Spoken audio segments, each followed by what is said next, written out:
네, 오늘은 지난 시간에 이어서 약물 대사 관련한 내용. 이번 시간에 할 이야기는 대사 안정성에 대해서 이야기를 하겠습니다. 메타볼릭 스테빌리티. 메타볼릭 스테빌리티도 꽤 상당히 우리가 이 약물성을 평가하는 데 있어서 아주 중요한 항목이라고도 이야기를 하고 있어요. 메타볼릭 스테빌리티 같은 경우는 실제 신약을 개발하는 단계에서 상당히 요즘 같은 경우에는 초기 단계, 즉 히트를 도출하는 단계부터 이 MS에 대한 연구가 또는 평가가 진행되고 있습니다. 실제 그러면 우리가 왜 이렇게 초기 단계부터 이 메타볼릭 스테빌리티 연구가 진행될까에 대해서 한번 살펴보기 위해서 우리가 보게 되면은 이 바이오 어베일러빌리티 생체 이용률하고 이 메타볼릭 스테빌리티가 아주 밀접한 상호 관련성을 가지고 있기 때문이에요. 실질적으로 실제 우리가 여기 보게 되면은 우리가 약물이 우리 몸속으로 들어와서 실제 몸속으로 전 모든 부위 쪽으로 분포가 이루어지게 되겠죠. 그죠? 분포가 이루어질 때 디스트리뷰션 관련해서는 우리가 트랜스포트라든지 즉 약물 수송 단백이라든지 또는 프로테인 바인딩 또는 BBB 블러드 브레인 베리어 같은 것들이 이러한 분포에 많은 영향을 준다라고 알려져 있습니다. 그 다음에 우리 몸속으로 들어온 약물은 우리 몸 밖으로 이렇게 배출이 되게 되어 있겠죠. 그죠? 제거가 되는 거죠. 클리어런스가. 제거되는 걸 보게 되면은, 레날, 소변으로 제거되는 걸 볼 수도 있을 것이고, 또는 또 중요한 것이 우리 간에서 헤파틱 클리어런스가 중요할 거예요. 그죠? 간에서 제거되는 메커니즘은 크게 두 가지로 나누어 볼 수가 있어요. 그죠? 제일 첫 번째 하나는 대사에 의해서 그래서 그 모 약물이 다른 약물로 전환이 되는 것도 일종의 제거라고 할 수도 있고요. 그 다음 또 빌리어리 이 담즙을 통해 가지고서 배출이 일어날 수도 있는 거죠. 그죠? 이와 같은 제거 경로가 있을 겁니다. 자, 우리 생체 이용률 같은 경우에 우리가 실제 영향을 주는 게 실제 생체 이용률은 흡수도 아주 크게 영향을 줄 거예요. 그죠? 흡수가 안 된다라면은 생체 이용률 자체는 엄청나게 떨어지게 되니까. 그죠? 흡수하고 관련해서는 그 약물의 용해도가 중요한 하나의 팩터가 되겠죠. 용해도 위에도 우리가 위장관을 통과를 해야 되니까 위장관에 대한 퍼미어빌리티도 이 흡수에 아주 큰 영향을 주는 요인이라고 할 수가 있습니다. 그죠? 이 퍼미어빌리티 관련해서도 우리가 보게 되면은 그냥 패시브한 디퓨전 경로를 통해서 이렇게 통과가 되기도 하고요. 또는 어떤 것 같은 경우는 약물 수용 단백이라고 하는 트랜스포터를 거쳐서 우리 몸속으로 들어올 수 있겠죠. 그죠? 이런 것들이 생체 이용률에 영향을 미칠 수가 있는데 이 업섭션 이외에도 퍼스트 패스 클리어런스라고 해가지고서 실제 그 약물이 어떤 다른 물질로 대사가 이루어지게 되면은 그런 것들도 우리가 생체 이용률에 영향을 미친다라고 볼 수가 있어요. 예를 들어서 어떤 약물이 위장관을 통해서 100%가 흡수가 되었다고 하더라도 실제 이 간에 도달을 해가지고 그 약물이 실제 어떤 다른 대사물로 100% 전환이 이루어진다라면은 그 약물의 생체 이용률은 엄청나게 낮을 거예요. 그죠? 이와 같은 퍼스트 패스 클리어런스가 보통 간에서만 존재하는 것이 아니라 그것에서도 일어날 수가 있는 거죠. 그죠? 그래서 헤파틱 패스웨이하고 겉 패스웨이로 나눠볼 수도 있고, 왜냐하면 우리가 장 같은 경우도 약물 대사 요소들이 많이 발현이 되어 있습니다. 나중에 다시 설명을 드리겠지만 그런 장에 발현되는 약물 대사 요소에 의해서 어떤 다른 물질로 대사가 일어날 수가 있는 거죠.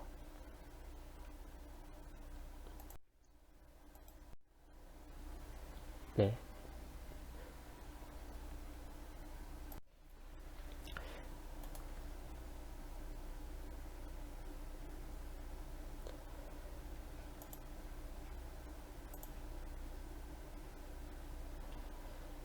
네, 그래서 조금 전에 말했듯이 우리가 이 대사 안정성 같은 경우가 신약 개발 초기 단계에서부터 이렇게 많은 평가가 이루어지고 있다라고 이야기를 했어요. 그래서 옛날 같은 경우 이제 트러디셔널 한 쪽이 되겠죠. 그리고 현재 그런 어프로치의 차이가 있는데 옛날 같은 경우에는 보통 뭐 어떤 프로젝트당 뭐 매월 한 5개 화합물에 대해서 이렇게 되고 있고 어떤 프로젝트는 100개라고 봤을 때 매달 한 100개 정도 화합물에 대해서 초창기 될 때는 이 포턴시하고 약효가 되겠죠. 그리고 그 표적에 대한 셀렉티비티에 대한 평가가 기본적으로 이루어졌어요. 그리고 난 다음에 이제 선택된 화합물에 대해서 어떤 PK나 에피커시 연구가 진행이 됐던 거죠.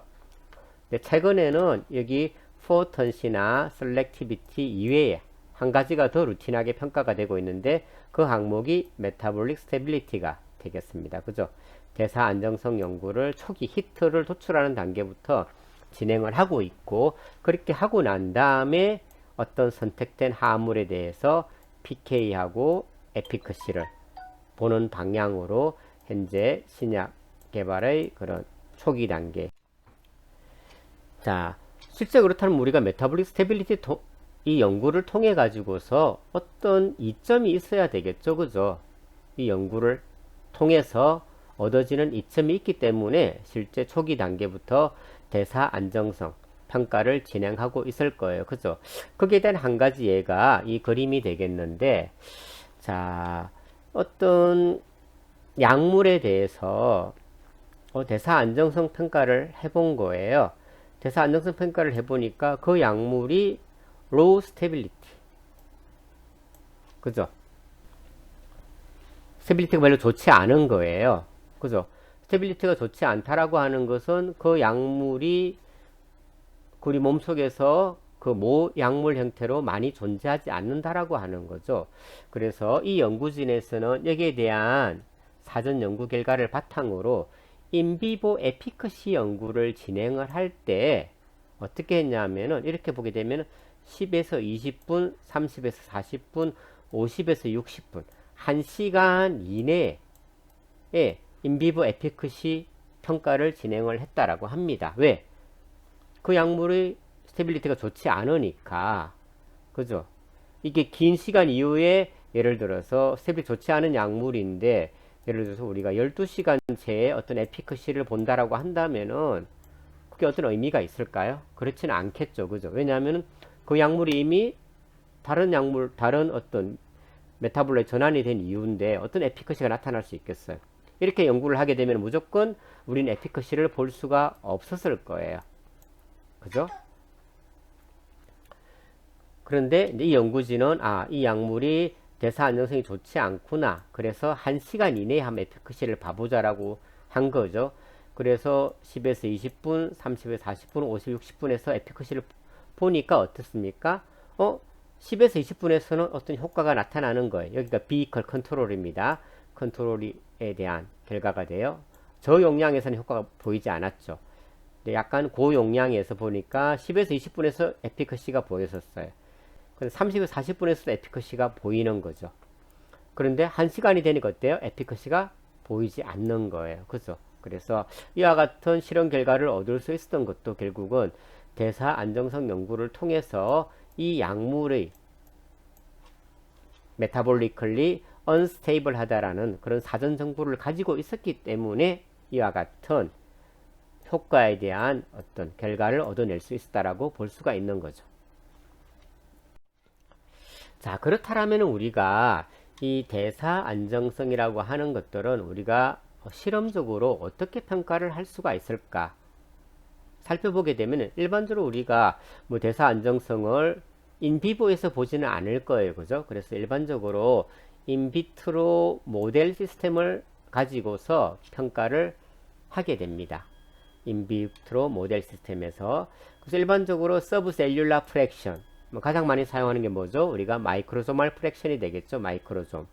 또는 S9 프랙션을 가지고 우리가 볼 수도 있을 거예요. 그죠? 우리가 지난 시간에 설명을 했듯이 마이크로솜에는 우리가 멤브레인에 결합되어 있는, 멤브레인에 박혀 있는 약물 대사 효소가 마이크로솜에 존재하고 있기 때문에 이 멤브레인에 있는 약물 대사 요소에 의해서 대사가 진행되는 약물이라면은 마이크로솜 프랙션을 가지고 연구를 해도 되겠죠. 근데 그렇지 않고 이 약물 자체는 마이크로솜이 아닌 사이토솔에 많이 존재하는 대사 요소에 의해서 대사가 주로 이루어지는 약물이라고 한다면은 마이크로솜을 가지고 평가하는 게 의미가 없을 거예요. 그죠? 그런 경우에는 S9 프랙션을 가지고 하는 것이 좋겠죠. S9 프랙션 같은 경우는 지난 시간에 이야기했듯이 마이크로소말 프랙션하고 사이토솔리 프랙션 둘 다를 다 가지고 있는 프랙션이 S9 프랙션이다라고 이야기를 했습니다. 그죠? 자, 그럼 그렇게 연구를 진행을 할 때 이 마이크로솜을 가지고 한다고 했을 때 마이크로소말 프로테인의 농도가 중요하겠죠. 그래서 일반적으로 대사 안정성 연구를 진행할 때는 프로테인의 농도를 좀 진한 상태에서 연구를 해요. 그래서 0.5 내지 1.0mg/ml 수준에서 연구를 진행한다라고 또는 평가를 진행한다라고 하고 있습니다. 그죠? 그 다음에 서브셀룰라, 헤파토사이트, 간세포를 이용을 해서 역시 대사 안정성 평가를 진행할 수가 있을 거예요. 간세포 같은 경우는 현재 크게 두 가지로 나누어 볼 수가 있는데 냉동 보관이 가능한 크라이오 프리저브드 헤파토사이트가 있을 수 있고 다음에 프레시한 헤파토사이트가 있을 수가 있을 거예요. 그죠? 근데 프레시한 거는 실험을 하기 위해서 그때그때 간세포를 준비를 해야 되니까 실제 실험을 루틴하게 실험을 진행하기에는 좀 어려운 부분이 있으니까 요즘은 프레시한 거 말고 냉동 보관을 하고 있는 크라이오 프리저브드 헤파토사이트를 많이 이용을 해서 평가를, 약물 대사 연구를 진행을 하고 있습니다. 자, 이게 모델 시스템이 되겠고, 그 다음 이제 우리가 평가하고자 하는 약물이 있겠죠. 그럼 그 약물의 농도를 어느 정도 해야 될까? 보통 우리가 대사 안정성 평가를 할 때는 1마이크로몰 정도에서 평가를 한다라고 합니다. 근데 만약에 약물의 농도 1마이크로몰이 아니라 예를 들어서 100마이크로몰에서 진행을 한다라고 하면은 약물 농도가 너무 많기 때문에 이 마이크로솜에 존재하는 효소의 커패시티를 넘어갈 수가 있는 거예요. 그렇게 되면 어떤 일이 벌어질까요? 이 약물이 그냥 대사적으로 안정한 것처럼 그런 결과를 얻을 수가 있는 거죠. 그래서 가능하다면은 이 약물의 농도는, 평가 대상 약물의 농도는 낮은 농도로 하는 것이 좋겠다. 그래서 보통 1마이크로몰 정도에서 평가를 많이 진행을 하고 있습니다. 그 다음에 이제 실험을 진행했을 때 우리가 샘플링 포인트를 어떻게 잡아야 될까? 보통 우리가 이제 반감기 같은 걸 구해야 되니까 0, 5, 15, 30, 60 적어도 적어도 5개나 6개 타임 포인트를 우리가 두고서 실험을 진행을 하게 되는 거죠. 그리고 일반적으로 대사 안정성 실험은 60분보다 더 길게는 진행하지 않아요. 크게 의미가 없기 때문에 그래서 60분 이내에서 진행이 된다라고 생각하시면 됩니다. 자, 이와 같은 실험을 통해서 우리가 얻게 되는 어떤 결과물은 뭐가 있을까 보게 되면은 이렇게 타임 포인트를 여러 개에서 실험을 할 수도 있고 또는 어떤 경우에는 내가 스크리닝 대상하는 약물이 하루에 100개, 200개가 돼요. 그런데 그거를 이렇게 포인트를 5개, 6개 하려면은 실험량이 너무나 많겠죠. 그런 경우에는 특정 한 가지 포인트, 예를 들어서 보통 30분 정도를 많이 택하게 되는데 또는 1시간 이렇게 할 수가 있겠죠. 그죠? 특정 시간대에서 모 약물이 얼마나 사라졌는지 그걸 보는 거죠. 그죠? 그래서 그걸 퍼센테이지로 나타낼 수가 있을 거예요. 그죠? 이렇게 할 수도 있고 또는 여러 가지 타임 포인트를 해가지고서 어떤 모 약물이 소실되는 그 소실 반감기를 계산해 낼 수도 있어요. 그죠? 그래서 이와 같이 크게 싱글 포인트 실험하기도 하고 또는 좀 더 정확하게 하기 위해서 여러 가지 타임 포인트에서 진행을 하기도 합니다. 그죠? 이렇게 해서 우리가 어떤 반감기라는 어떤 결과물을 얻어낼 수가 있는 거죠. 자, 그렇다면 우리가 이렇게 실험을 진행을 했어요. 그러면은 내 실험이 잘 진행이 됐나? 아무 문제가 없나? 그런 것들을 평가를 해줘야 되겠죠. 그죠? 그런 단계를 우리가 밸리데이션이다 라고 이야기를 하고 있습니다. 밸리데이션이 되겠죠. 그죠? 밸리데이션. 그래서 밸리데이션을 하기 위해서는 기존에 그 대사 안정성이 잘 알려져 있는 그런 화합물을 파지티브 컨트롤로 사용을 하면 될 거예요. 그죠? 그래서 예를 들어서 인도메타신 같은 경우에는 문헌에서 보고되어 있는 것이 대사 반감기가 30분 이상이다 라고 알려져 있고, 또 뭐 프로파놀 같은 경우에는 뭐 0.9 분이다. 그죠? 0.9분이다. 빠른 거죠. 그죠? 베라파밀 같은 경우는 6분 이렇게 알려져 있는 거예요. 이와 같은 알려져 있는 물질을 파지티브 컨트롤을 해가지고 내가 내 모델을 가지고 실험을 했을 때 유사한 결과가 얻어지느냐를 보는 거죠. 이거 같은 경우는 인도메타신 30분 이상, 프로메타진, 프로파놀롤이 1분 이하, 베라파밀이 5분. 이게 거의 동일한 결과가 얻어졌어요. 그죠? 그러니까 이런 결과가 얻어지게 되면은 내가 사용하고 있는 이 실험계가 밸리드하구나 라고 판단을 할 수가 있겠죠. 그죠? 그럼 우리가 그 결과를 어떻게 우리가 분류를 할 수 있을까 보게 되면은 반감기가 1분 이하로 나타나게 되면 매우 빠르게 대사가 되는 물질이다 라고 보는 것이고, 5분에서 15분 정도라면은 그것도 빠른 축에 속하는 것이고, 15분에서 30분이라면 한 보통이다, 마더리트하다 라고 보겠죠. 30분 이상이 되면은 대사가 아주 느린 거다 라고 이렇게 판단을 내린다고 합니다. 자, 그럼 이와 같은 대사 안정성 실험을 할 때 우리가 어떤 약물 같은 경우는, 모 약물 같은 경우는 어떤 뭐 NADPH에 의해서 어떤 B라는 약물이 만들어지기도 하고, 또 어떤 약물은 NADPH하고 무관하게 만들어질 수도 있어요. 그죠? 그러니까 이와 같은 것들을 다 고려를 해서 평가를 하는 거죠.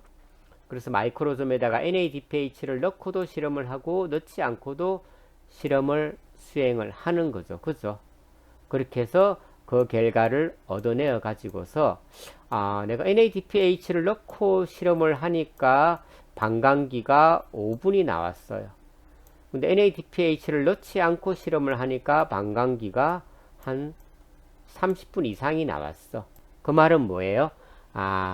이 평가 대상 물질은 NADPH라고 하는 조효소를 필요로 하는 약물 대사 요소, 대표적으로 사이토크롬 P4, P50나 FMO에 의해서 주로 대사가 되는 약물이구나 라고 우리가 판단을 할 수 있겠죠. 반대로 NADPH를 넣어줬을 때 5분이 나왔고, 넣어주지 않았을 때도 예를 들어서 5분이 나왔어요. 그렇다면 뭐라고 볼 수 있을까? 내가 지금 평가하고 있는 물질은 NADPH의 디펜던트한 약물 대사 효소보다는 NADPH하고 상관없는, 예를 들어서 뭐 에스터레이저나 그런 대사 요소에 의해서 그냥 대사가 진행되는 약물이구나 라고 우리가 판단을 할 수 있을 것입니다. 자, 그래서 실제 이렇게 진행을 하게 되겠죠. 우리가 마이크로좀에다가 일반적으로 아까 1mg/ml 정도의 프로테인 농도로 유지를 한다라고 했었고, 실제 마이크로좀 같은 경우는 종간 비교가 아주 쉽게 할 수가 있잖아요. 그죠? 그래서 휴먼, 인체, 렛, 쥐, 마우스, 생쥐, 리버로 유래한, 간에서 유래한 마이크로좀을 가지고서 실험을 진행을 하는 거죠. 현재 뭐 젠테스트, 코닝이라고 하는 회사, 그리고 제노텍이라고 하는 회사에서 우리가 쉽게 구입을 할 수가 있습니다. 그리고 테스트 컴파운드 뭐 1마이크로몰을 실제 해서 실험을 진행하게 되겠죠. 그럼 인큐베이션 타임을 이렇게 한 6포인트 정도 진행을 하게 되면은 우리가 반감기를 처음에 바로 얻어낼 수가 있어요. 그죠? 반감기를 얻어낼 수가 있는데, 그래서 아까 반감기를 가지고 이렇게 평가를 한다라고 했잖아요. 그죠? 그런데 어떤 경우에는 이 반감기를 가지고 또 다르게도 표시를 할 수 있어요. 우리가 인트린식 클리어런스, 인트린식 클리어런스 값을 계산해 내 볼 수도 있습니다. 그죠? 인트린식 클리어런스 값을. 자, 그렇다면 우리가 이 반감기로부터 인트린식 클리어런스를 어떻게 계산을 해낼 수 있을까? 한번 여기를 한번 살펴봅시다. 자, 이거예요. 자, 이게 인트린식 클리어런스 기준으로 이렇게 평가를 하게 되면 이렇게 된다라고 합니다. 그래서 인트린식 클리어런스가 8.6보다 작게 되면은 뭐 대사가 그렇게 안정하구나 라고 보는 거죠. 근데 인트린식 클리어런스가 47보다 커요. 아, 이거는 대사 안정성이 별로 안 좋네, 빨리 대사가 되네 라고 판단을 한다라고 합니다. 자, 한번 그렇다면은 이 반감기로부터 인트린식 클리어런스 값을 계산해내는 한번 방법을 한번 살펴봅시다. 이렇게 되겠죠. 자, 우리가 인체 간 마이크로좀을 가지고서 메타볼릭 스테빌리티 연구를 진행하였다라고 한번 가정을 해봅시다. 그렇다면은 우리가 이 인트린식 클리어런스 CLINT가 되겠죠. 인트린식 클리어런스 값을 어떻게 계산해낼 수 있을까 하게 되면은 이와 같은 공식에 넣어주면 된다라고 하죠. 자, 마이크로조말 우리가 반감기 분호 0.693 곱하기 미리그램 마이크로조말 프로테인 당 인큐베이션 볼륨, 그 다음에 리브그램당 미리그램 마이크로조말 프로테인 양이 얼마 있는지 이런 것들은 문헌에 다 나와 있어요. 그 다음에 킬로그램 바디웨이트당 간의 무게가 얼만큼 되는지 이런 것도 문헌에 있겠죠. 한번 볼까요? 자, 내가 실험을 해보니까 마이크로조말 해프라이프가 15분이 나왔어요. 어떤 평가 물질이, 그죠?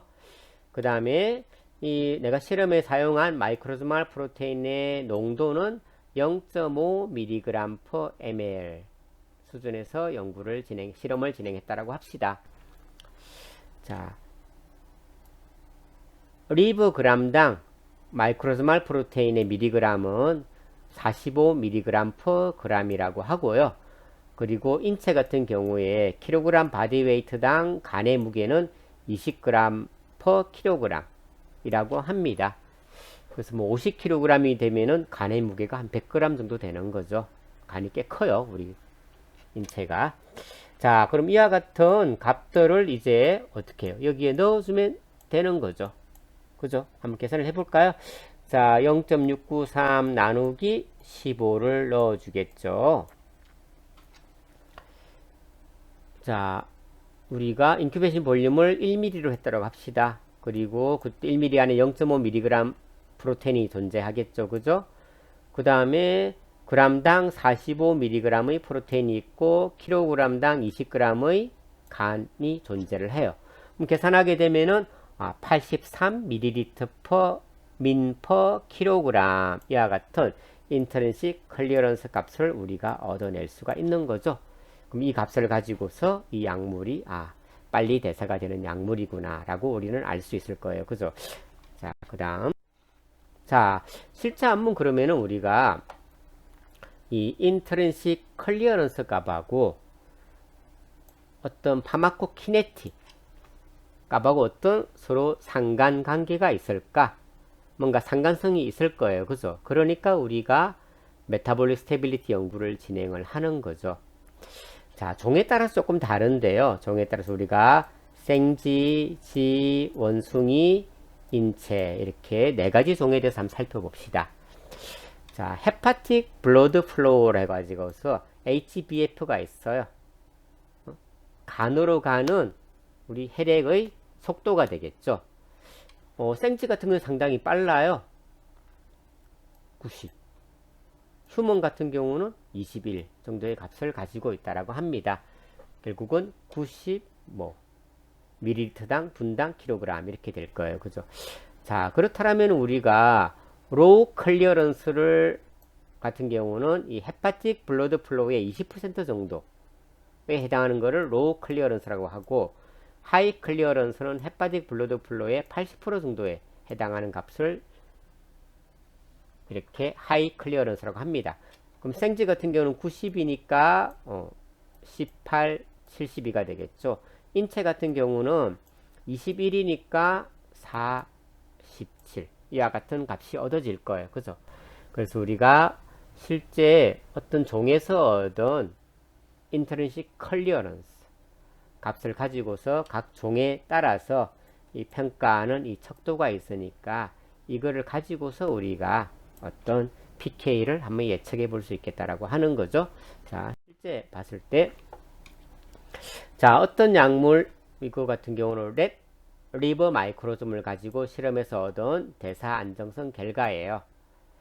자, 화합물이 1부터 5개 가지가 있는데 반감기를 측정을 해보니까 뭐 5도 있고 6, 뭐 7, 14, 30 이상 다양하게 나왔다라고 합니다.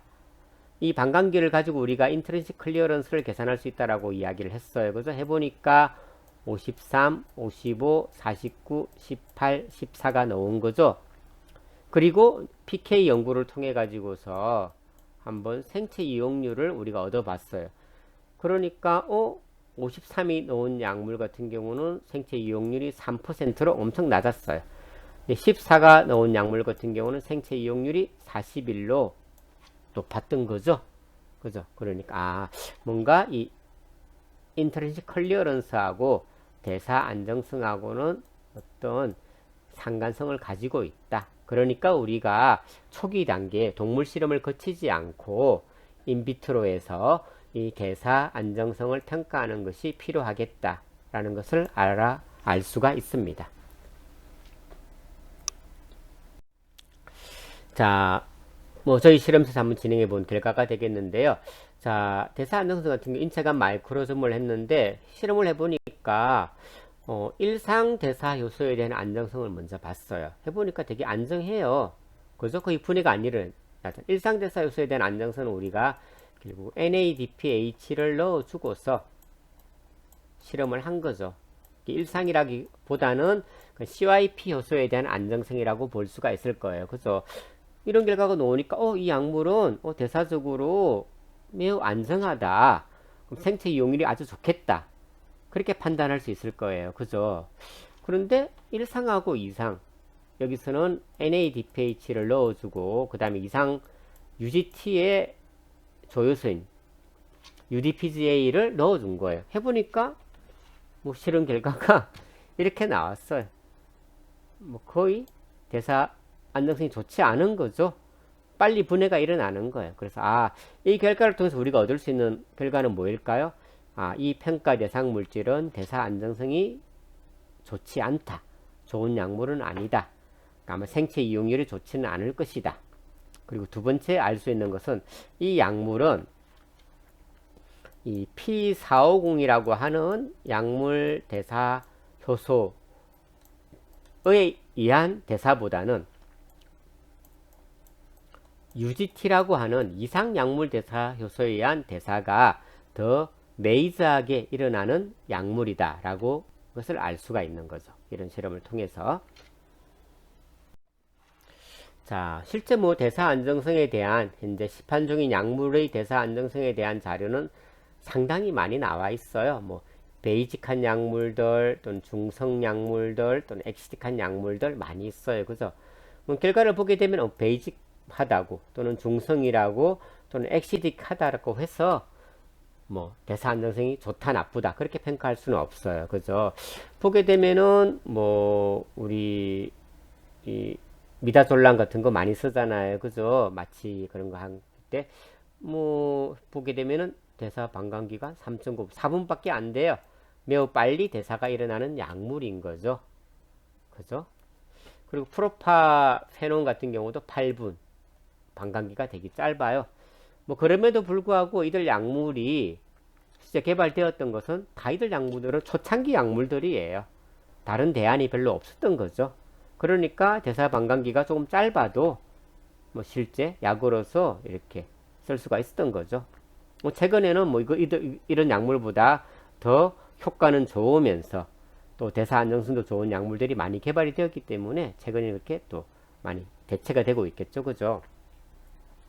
뭐 다이클로페낙 같은 경우도 초기 약물이잖아요. 그죠? 그러니까 좀 짧은 감이 있어요. 그죠? 근데 뭐 뒤에 우리 이부프로펜 이런 거 되게 안정하죠? 그리고 당뇨병 치료제인 톨부타마이드 뭐 70분 엄청나게 안정해요. 그죠? 예.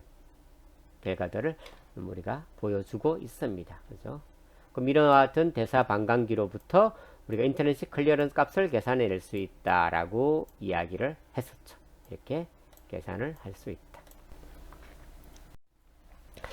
자, 그 다음 이제 자 우리가 메타볼릭 스테빌리티에 대한 어떤 평가를 진행을 해봤어요. 자, 그 다음에 이제 약물의 흡수에 대해서 한번 평가를, 업소പ്션에 대해서 평가를 해봅시다. 자, 업소പ്션 같은 경우를 어떻게 평가를 할 수 있을까 생각하게 되면은 뭐 이와 같은 실험계를 많이 사용을 해요. 우리가 이걸 이와 같은 실험계를 뭐라 그러냐면 트랜스웰 컬처 시스템이다 라고 이야기를 합니다. 트랜스웰 컬처 시스템이다. 이게 결국은 이 장치가 트랜스웰이 되겠죠. 트랜스웰을 넣어주고서 배양을 하는데 어떤 걸 세포를 쓸까요? 보게 되면 캐코2 세포주를 쓰고 있어요. 캐코2 세포주를 사용을 하고 있습니다. 그래서 캐코2 세포주를 이렇게 이 트랜스웰에 깔게 되면은 어떤 그냥 방향성 없이 자라는 것이 아니라 방향성을 가지면서 자라게 돼요. 그래서 이렇게 세포가 이 트랜스웰을 다 듣게 되면은 위에 쪽이 에피칼 레이어가 되고 그리고 아래쪽이 바소레트랄 레이어가 됩니다. 또는 베이설 레이어라고 이야기를 하는데요. 위를 에피칼 레이어, 아래쪽을 바소레트랄 레이어 이렇게 이야기를 해요. 자, 그러면 뭐 에피칼, 바소레트랄 이게 뭐야? 라고 생각할 수 있을 거예요. 우리 뭐 아마 송윤석 교수님 방에서 뭐 연구를 진행하는 학생들은 뭐 쉽게 알겠죠. 그죠? 자, 에피컬 레이어가 어느 방향이냐면은 위장관 쪽 방향이라고 생각을 하시면 돼요. 그리고 바소레트랄 레이어가 어디냐면은 우리 이제 위장관을 통과해서 혈액하고 접하게 되겠죠. 그죠? 혈액하고 접하게 되는 레이어다라고 생각하시면 돼요. 그죠? 결국은 우리가 약물은 여기에서 그죠? 여기가 위장이 되겠죠. 여기를 위장이라고 생각. 위장을 해서 이 위장관을 통과해서 우리 몸속으로 흡수가 되는 그죠? 그래서 결국은 약물의 흡수는 우리가 A to B 요 흡수가 이루어질 거다라고 볼 수가 있어요. 그래서 저는 항상 헷갈렸는데 이렇게 저는 생각을 합니다. 바소레트랄 하고 우리 혈액을 뜻하는 블러드하고 BB가 동일하잖아. 그래서 그렇게가 동일한 부위를 말하는 것이다라고 저는 이렇게 하고 있어요. 그죠? 그렇게 하면 잘 안 헷갈리더라고요. 그렇게 하고 있죠. 그래서 이 위에다가 약물을 처리를 해줘요. 그리고 나서 B에서 이 약물의 농도를 재는 거죠. 그렇게 측정을 해서 이 약물이 얼마나 잘 흡수가 되는지를 볼 수가 있어요. 그리고 이제 흡수만 볼 때는 또 그렇게 되겠지만 또 다른 것도 실험을 하기도 해요. 어떻게? 약물을 B에다가 이쪽에다가 두고서 B2A도 이렇게 B에 주게 되면 위로도 약물이 이렇게 트랜스포트가 될 수가 있어요. 그죠? B2A도 보는 거죠. A2B도 보고 B2A도 봐요. 그래서 어떤 약물이 이 캐코2에는 뭐 다양한 수성 단백들이 발현이 되어 있거든요. 대표적인 게 우리가 이플럭스 펌프가 많이 발현되잖아요. P글라이코프로테인하고 PGP라고 하는 P글라이코프로테인이라고 하는 거는 이플럭스 펌프예요. 이플럭스. 말 그대로 뭐죠? 퍼내는 거죠. 그래서 우리가 먹은 약물이 우리 몸속으로 못 들어가게 퍼내주는 역할을 하는 게 이플럭스 펌프인 거예요. 요렇게. 그죠? PGP가 그렇게 발현이, 요렇게 펌핑하도록 발현이 되어 있는 거예요. 거꾸로 이렇게 되도록 발현되지 않아요. 이 캐코2에 깔릴 때. 아까 말했죠. 방향성을 가지고 캐코2가 자란다라고. 그죠? 자, 그렇다면은 어떤 약물이 이 P글라이코프로테인의 기질이라고 생각을 해봅시다. 기질이에요. 어떤 평가 대상 물질이 기질이라면은 자, 기질이라면은 A to B를 재게 되면은 A에서 줬는데 자꾸 퍼지니까 흡수가 잘 안 되는 거잖아요. 그죠? 그러면 이 B에서의 농도가 낮을 거예요. 그죠? 기질이라면 B에서의 농도가 낮겠죠. 반대로 B 쪽에다가 평가 물질을 주고서 A에서 재게 되면은 이 PGP의 작용에 의해서 어떻게 됩니까? 빨리 여기서 갔다가 펌프에서 빨리 더 배출이 일어나는 거예요. B에서의 A 농도가 더 높아지게 되겠죠. 기질인 경우는 이와 같은 결과를 가질 거예요. 근데 만약에 기질이 아닌 물질이 하면 어떻게 될까요? 그냥 해서 제가 평가하는 패시브한 디퓨전에서 가는 속도, 그리고 B에서 줬을 때도 B에서 A로 가는 속도가 어떨까요? 서로 유사하겠죠. 별 차이가 없을 거예요. 그죠? 그런 것들을 가지고서 우리가 이게 PGP의 기질이다 또는 기질이 아니다 와 같은 것들을 이렇게 한번 알아낼 수도 있다. 자, 그 다음 이제 우리가 대사 안정성에 대해서도 봤고, 그 다음에 우리 흡수가 될 때 위장관에서 캐코2 트랜스웰 컬처 시스템을 이용을 해가지고서 얼마나 흡수가 잘 되는 건지 또는 잘 되지 않는 건지 그런 것도 한번 어떻게 평가하는지를 알아봤어요. 그죠? 자, 그 다음 이제 할 수 있는 게 우리가 인비트로 상에서 또 할 수 있는 게 뭐냐면은 약물의 어떠한 물질로 대사가 되는지, 아까 우리가 대사 안정성 연구를 해가지고 해보니까 반감기가 너무나 짧아. 한 5분 이내에 다 대사가 되는 거야. 그 말은 뭐예요? 어떤 A라는 약물을 주게 되면은 그 약물은 B가 되든 C가 되든 D가 되든 빨리 어떤 대사물로 전환이 이루어진다라고 하는 거죠. 자, 거기에 대한 프로파일링 연구를 어떻게 하는지에 대해서 한번 살펴보도록 합시다. 이와 같은 드럭 메타볼라이트 프로파일링 연구는 히트 리더 단계 또는 프리클리니컬 단계 또는 임상시험 단계에서도 두루 많이 활용이 되고 있는 실험이라고 생각하시면 됩니다. 자, 그럼 이와 같이 메다이디 연구를 수행하는 실험계는 뭘까요? 아까 메타볼릭 스테빌리티 실험계하고 크게 다르지 않아요. 자, 일반적으로 티슈로서 프레슬리 아이솔레이티드 헤파토사이트를 쓰기도 하고 크라이오 프리저브드 헤파토사이트를 쓰기도 하는데 프레시한 거는 구하기가 어렵겠죠. 그래서 크라이오 프리저브드 헤파토사이트를 가지고 실험을 진행을 합니다. 근데 이 간세포를 가지고 실험을 하게 되면은 결국은 배양을 해야 돼요. 그죠? 살아있는 세포니까 배양을 해야 되니까 실험을 하는데 결과를 얻어내는데 실험이 좀 복잡해지죠. 그래서 이것보다는 조금 더 간단한, 그래서 서브셀룰라 리브 프랙션을 해서 마이크로솜 또는 S9 사이토졸릭 프랙션을 가지고서 또 메다이디 연구가 잘 진행이 됩니다. 그래서 이 두 가지를 많이 사용을 하고 있다라고 생각하시면 돼요. 자, 그럼 우리가 마이크로솜을 가지고 실험을 할 때 어떤 실험을 진행해 볼 수 있을까? 가장 많이 하는 것이 NADPH를 넣고 안 넣고 실험을 하는 거죠. 그죠? NADPH를 넣었을 때 대사가 잘 일어나더라. 그 말은 뭐죠? 이 평가 물질은 CYP라든지 FMO에 의해서 주로 대사가 되는 약물이구나 라고 알 수가 있어요. 반대로 NADPH를 넣지 않아도 대사가 잘 일어나. 그렇다면 CYP나 FMO가 아니라 다른 대사 요소에 의해서 일어난다라고 볼 수가 있겠죠. 그 다음 이제 또 마이크로솜이나 헤파토사이트에다가 SKF525A라고 하는 난셀렉티브한 P450 이니비터를 넣어줘요. 그죠? 이걸 하게 되면은 이게 CYP의 디펜던트한 메타볼라이트인지 또는 CYP의 인디펜던트한 메타볼라이트인지도 알아낼 수가 있겠죠. 그럼 CYP는 알아낼 수가 있다. 자, NADPH 넣어주고 하게 되면은 일단은 CYP, FMO 두 가지로 이제 줄어들게 되겠죠. 그 다음에 CYP 이니비터를 넣어주고 하게 되면 CYP의 관여 여부를 알아낼 수가 있어요. FMO는 어떻게 하지? FMO 같은 경우는 CYP에 비해서는 열에 약하다고 해요.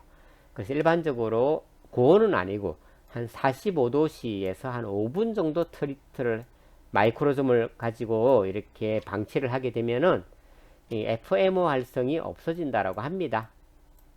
결국 이게 FMO의 이니비터 역할을 하게 되는 거죠. 이렇게 해서 실험을 하게 돼요. 그 다음에 뭐 S9 가지고 하는 게 있는데 이런 연구는 그렇게 뭐 아주 루틴하게 하고 있지는 않은 것 같습니다. 위에 있는 이런 것들이 일반적으로 루틴하게 많이 이루어지고 있어요. 왜? 뭐 가장 대표적인 약물 대사 요소가 P4, P50이기 때문인 거죠. 그죠? 자, 어떻게 진행을 할까 하게 되기는 먼저 마이크로좀이 있을 거예요. 그죠? 마이크로좀에다가 일상대사 요소의 조효소인 NADPH를 넣어주고, 그 다음 이상대사 요소의 가장 대표적인 게 UGT잖아. 그 UGT의 조효소인 UDPGA를 넣어주고, 그 다음에 우리가 평가 대상 물질을 넣어주는 거죠. 그리고 난 다음에 보통 한 1시간 정도 또는 1시간에서 2시간 정도 인큐베이션을 시키게 됩니다. 인큐베이션을 하고 전처리를 하고 난 다음에 이제 일반적으로 LC 텐덤 매스를 가지고서 분석을 많이 해요. LC 텐덤 매스를 가지고 분석을 하게 되면은 이와 같은 매스 스펙트럼을 우리가 얻어낼 수가 있겠죠. 매스 스펙트럼을 얻어낼 수가 있습니다. 그럼 이제 이 매스 스펙트럼에 대해서 우리가 해석을 하는 거죠. 해석을 해가지고서 그 대사물의 구조가 어떻게 생성되었을지를 우리가 예측을 해낼 수가 있겠죠. 그죠? 이렇게 해서 실험을 진행을 하게 됩니다.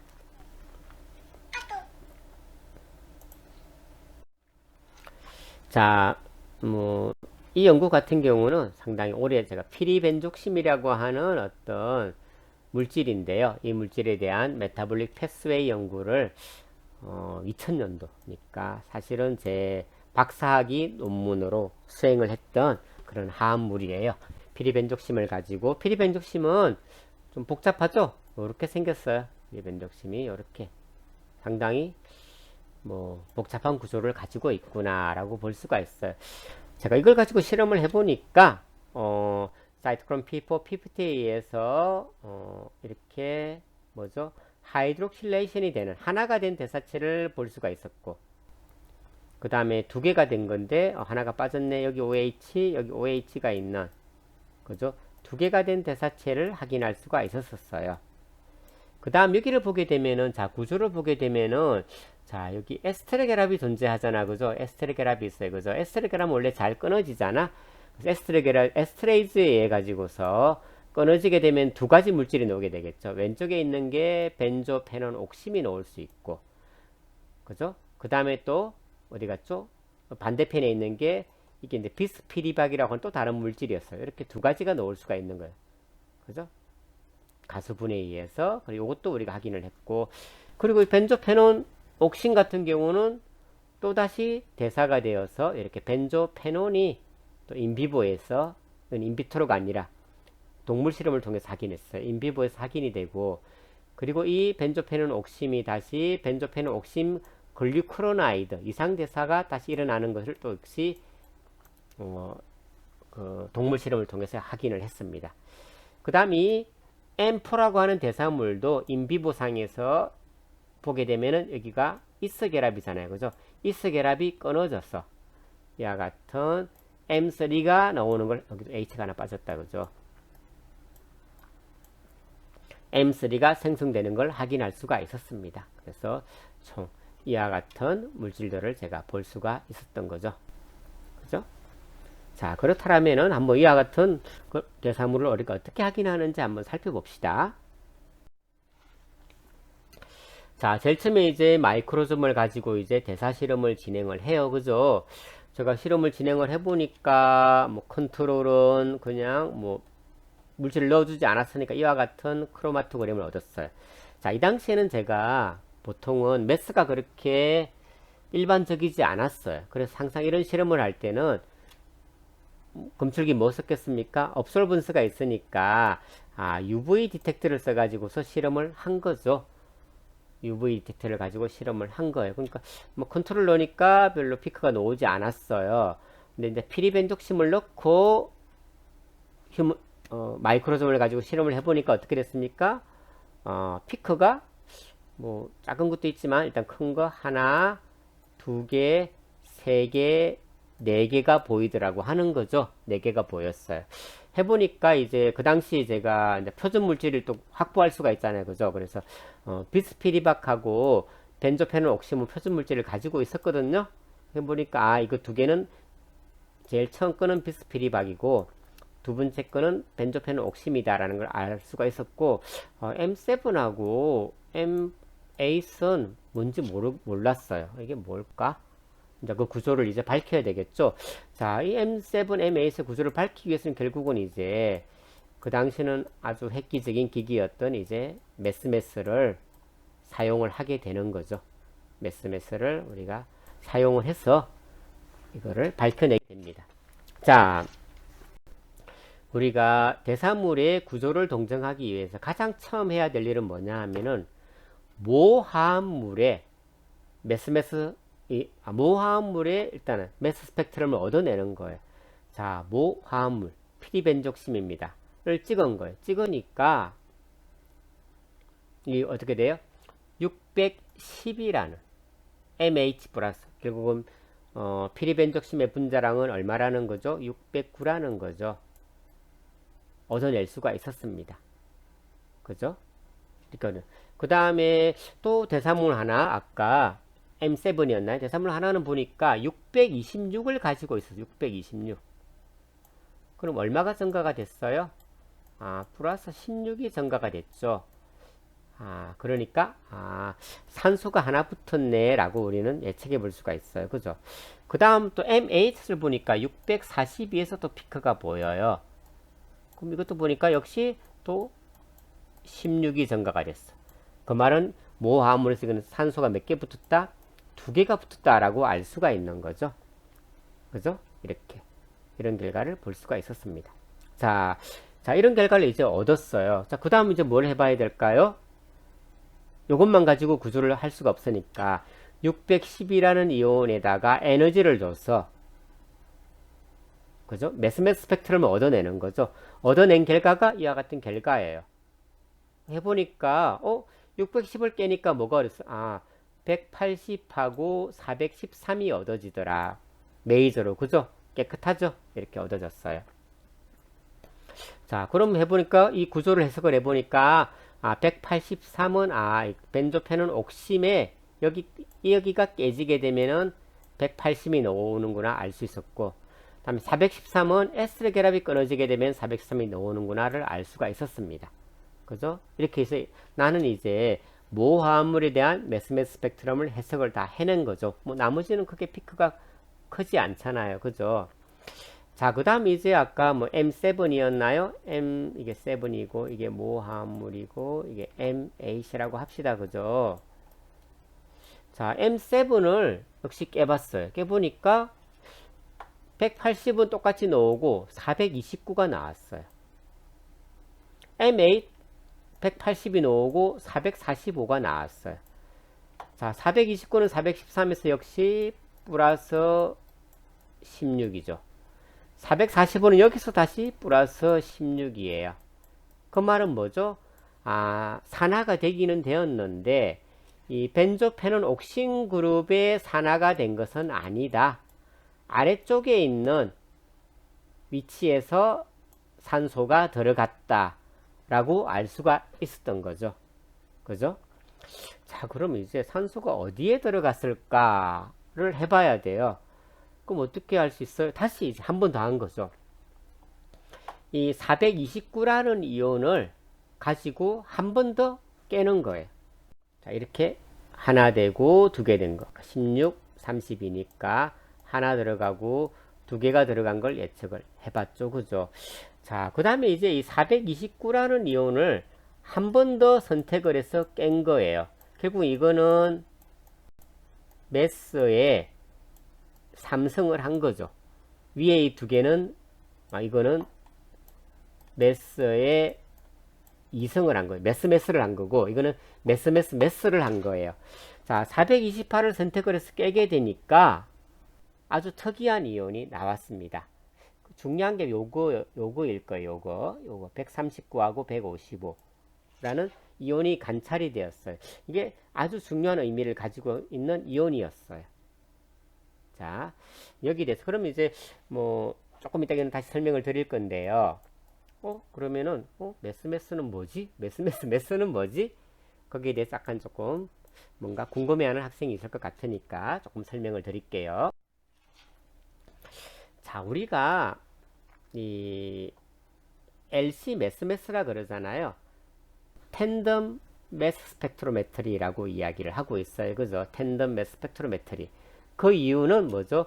질량 분석기가 연달아서 이렇게 존재하기 때문이에요. 질량 분석기가 하나가 있는 것이 아니라 두 개 이상이 있는 거죠. 그래서 질량 분석기가 연달아 있다라고 해서 그걸 우리가 뭐라 그런다 그랬어요? 텐덤 매스다라고 이야기한다라고 했어요. 그죠? 텐덤이라고 하는 말이 이어서 연달아서 그런 말이 그런 의미를 가지고 있거든요. 그래서 우리가 이거를 텐덤 매스다라고 이야기를 합니다. 자, 일반적으로 우리가 텐덤 매스의 가장 대표적인 것이 트리플 카드로플이에요. 사중극자 질량 분석기가 트리플 카드로플 몇 개 있다? 3개가 있는 거죠. Q1, Q2, Q3. 그죠? 자, 우리가 어떤 화합물을 해보니까 429라고 하는 MOVG 값을 가지고 있더라고 하는 거죠. 429. 그죠? 근데 429라고 하는 MOVG를 갖는 것은 한 가지가 아닐 수도 있어요. 그죠? 그래서 어떤 구조가 조금 다르더라도 429라는 걸 가질 수가 있잖아요. 이와 같은 것들을 어떻게 하냐면은 텐덤 매스에서는 우리가 그 중에서 프로덕트 아이온 스캔이라는 게 있어요. 프로덕트 아이온을 스캔한다. 프로덕트 생성된 이온을 스캔하는구나. 그런 의미가 되겠죠. 그래서 420Q1에서는 여기 429라는 이온만이 Q2로 가게끔 어떤 RF하고 DC 볼티지를 우리가 맞춰줄 수가 있어요. 어렵진 않아요. 맞춰주는 게. 그냥 우리가 프로그램 상에서 429를 입력을 하면은 이 기기가 알아서 RF하고 DC 볼티지를 조절을 해서 이 429라고 하는 이온만 Q1을 통과하게끔 해줄 수가 있어요. 그죠? 그렇게 하게 되면 이제 이 실온에 429라고 하는 이온이 2개밖에 없었다라면 이제 2개가 Q2에 도달하게 되겠죠. 그죠? Q2에 도달을 할 거예요. 그죠? Q2에 도달하게 되면 여기다가 뭘 넣어주냐면은 컬리전 가스를 넣어줘요. 컬리전 가스. 보통 뭐 아르곤을 쓰기도 하고 어떤 제조사에 따라서 질소를 사용하기도 해요. 컬리전 가스를 넣어주고 또 에너지를 가해줘요. 그럼 여기다가 에너지를 가해주니까 요거 같은 경우는 뭐 아직 안 깨진 거, 깨진 거 이런 게 넣을 수 있겠죠. 또 요거 같은 경우는 안 깨진 거, 깨진 게 넣을 거예요. 그죠? 그러면 요거하고 요거의 MOVG는 동일하지만 요거하고 요거의 MOVG는 이 조각이온의 MOVG는 서로 다르겠죠? 그걸 이제 Q3에서 스캔을 해가지고 알아내는 거예요. 그죠? 그래서 해보니까 뭐 이 M안이 429잖아. 그죠? 429를 깨보니까 뭐 이와 같은 조각이온이 나오더라. 또는 뭐 이런 조각이온이 나오더라. 그런 것들을 결과물을 얻어낼 수가 있겠죠. 이와 같은 결과물을. 이걸 우리가 뭐라 그런다? 프로덕트 아이온 스캔 매스 스펙트럼 이렇게 이야기를 하게 됩니다. 그죠? 생성된 에너지를 줘서 생성된 이온을 스캔해서 얻은 질량 스펙트럼이다 라는 의미를 가지고 있는 거죠. 이 프로덕트 아이온 스캔 매스 스펙트럼이 실제 이 화합물의 구조를, 특히 어떤 대사물의 구조를 알아내는데 아주 유익한 기법이다라고 이야기를 하고 있어요. 자, 아까 동일한 역시 스펙트럼입니다. 그죠? 그래서 아까 429라는 이온을 선택을 해서 매스에 삼성을 해본 거예요. 해보니까 여기 139하고 155라는 이온이 관찰이 됐어요. 139하고 155가 뭘까라고 생각을 해보는 거죠. 해보니까 자, 하이드록실레이션이 아래쪽에 아까 이 부분은 하이드록실레이션이 일어나지 않았다라고 알아냈어요. 그죠? 그럼 아래쪽 보게 되면 일어날 수 있는 부위는 가운데 있는 벤젠링에서 일어날 수도 있고, 그리고 이 좌우가 똑 동일하다, 그죠? 그래서 여기나 여기나 이쪽에서 일어날 수도 있는 거예요, 그죠? 두 가지 가능성이 있는데, 자, 만약에 가운데에서 일어났다라고 하면은 이와 같은 조각이온의 M of G가 얼마냐면 139예요. 이것도 동일하게 139가 되겠죠. 가운데 일어났으니까 139가 나와줘야 되는데 139는 나왔어요. 155는 어디서 나왔지? 설명이 안 되잖아. 이게 요거는 아니라는 거죠. 요거는 어때요? 자, 여기가 깨지게 되면은 139가 나올 수가 있어요. 이게 하이드록실레이션 된 상태에서 깨지게 되면은 155가 나오는 거죠. 155가 나왔네. 그럼 이제 우리는 뭐라고 할 수 있어요? 하이드록실레이션이 어디서 일어났다? 이쪽 링에서 일어났다. 좌우는 별로 상관이 없습니다. 그걸 알아낼 수가 있는 거죠. 이 매스매스 스펙트럼 해석을 통해 가지고서. 그럼 실제 아까 이 다이하이드록시 피리벤족신 445를 선택을 해서 깨보니까 이걸 깨보면 어떤 이온만 나와야 되나요? 요렇게 하이드록실레이션이 일어났다고 한다면은 155만 보여야 되겠죠. 155만. 실제 해보니까 155만 나타났어요. 즉 139는 보이지 않았다라고 하는 거죠. 그러니까 다이하이드록실레이션이 여기하고 여기 일어났네 라고 알 수가 있는 거죠. 그죠? 그 다음에 피리벤족신 413을 선택을 해서 역시 깨봤어요. 깨보니 이때는 어떤 이온만 나타날까요? 하이드록실레이션이 없으니까 당연히 139만 나타나야 돼요. 그죠? 139만 나타나야 되겠죠. 그래서 이걸 깨보니까 139만 나타났어요. 이와 같이 우리가 매스매스 스펙트럼 해석을 통해서 어느 정도까지는 하이드록실레이션이 어디에 일어났는지를 알아낼 수가 있는 거죠.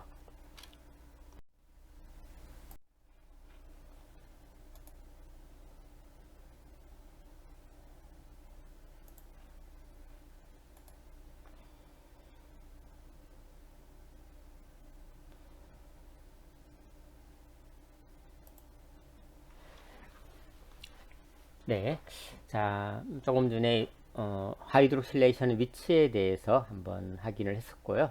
또 다른 거 한번 살펴보겠습니다. 자, 이 함물은 이제 그냥 매스 스펙트럼만 이렇게 Q1이 되겠죠, 그죠? 얻어보니까 이와 같은 매스 스펙트럼을 가지고 있었어요. 해보니까 374.6의 피크가 하나 보이고, 그 다음 396.5에 작기는 하지만 역시 또 피크가 하나 보였어요. 이 두 이온 간의 차이를 보게 되면 얼마가 나죠? 22가 차이가 나잖아요. 그러면은 우리는 이러한 정보로부터 이 소듐 어댑터가 붙은 거다 이건라고 이렇게 해석을 할 수가 있습니다. 소듐의 값이 23이고 수소가 1이거든요. 두 개의 차이는 결국 22가 되겠죠. 이렇게 되는 거죠. 그래서 이 소듐 어댑터가 관찰이 되게 되면 우리는 역으로 해가지고서 이 피크가 MH 플러스 피크에 해당이 되는 걸 알 수가 있고, 그리고 이 화합물의 분자량이 373이다 라는 걸 우리가 알아낼 수가 있는 거죠. 그죠? 어댑터에 대한 정보로부터 좀 더 쉽게 분자량에 대한 정보를 얻어낼 수가 있습니다. 자, 그 다음 요 정보만 가지고서 실제 대사물의 구조를 알기는 어렵잖아요. 그죠? 그래서 이 374.6을 선택을 해서 에너지를 줘서 한 번 더 깬 거죠. 그리고 이 B가 결국은 이 매스매스 스펙트럼이 되겠다. 그죠? 이렇게 해보니까 374를 선택을 해서 깨보니까 크게 두 가지 조각이온이 나왔어요. 180하고 198이 나왔던 거죠. 그런데 이 198하고 374 두 개 매스 차이가 얼마가 나죠? 176이 차이가 나는 거예요. 저는 약물 대사 연구를 실행을 한 거잖아요. 그죠? 이와 같은 결과로부터 뭘 알 수가 있는 거죠? 이 374라고 하는 것은 어떤 글루크로나이드가 결합된 글루크로나이드 어댑터다라는 걸 알 수가 있어요. 왜? 글루크로나이드 어댑터인 모든 화합물들은 매스매스 스펙트럼 상에서 항상 176이 차이가 나는 이와 같은 조각이온을 준다라고 하는 거죠. 그죠?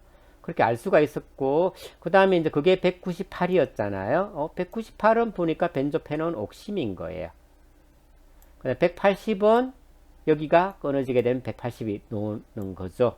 그래서 이 화합물의 구조가 이와 같은 벤조페논 옥심의 글리크로나이드 컨주게이트구나 라는 것을 쉽게 알아낼 수가 있었습니다. 그래서 이와 같은 176이라고 하는 그런 게 단서로 나왔잖아요. 그죠? 그럼 뭐 또 다른 어덕트는 없을까? 이건 컨주게이트인 거고, 어덕트에 대한 것부터 다시 설명을 하겠습니다. 어덕트 같은 경우는 아까 소디움 어덕트였어요. 그죠?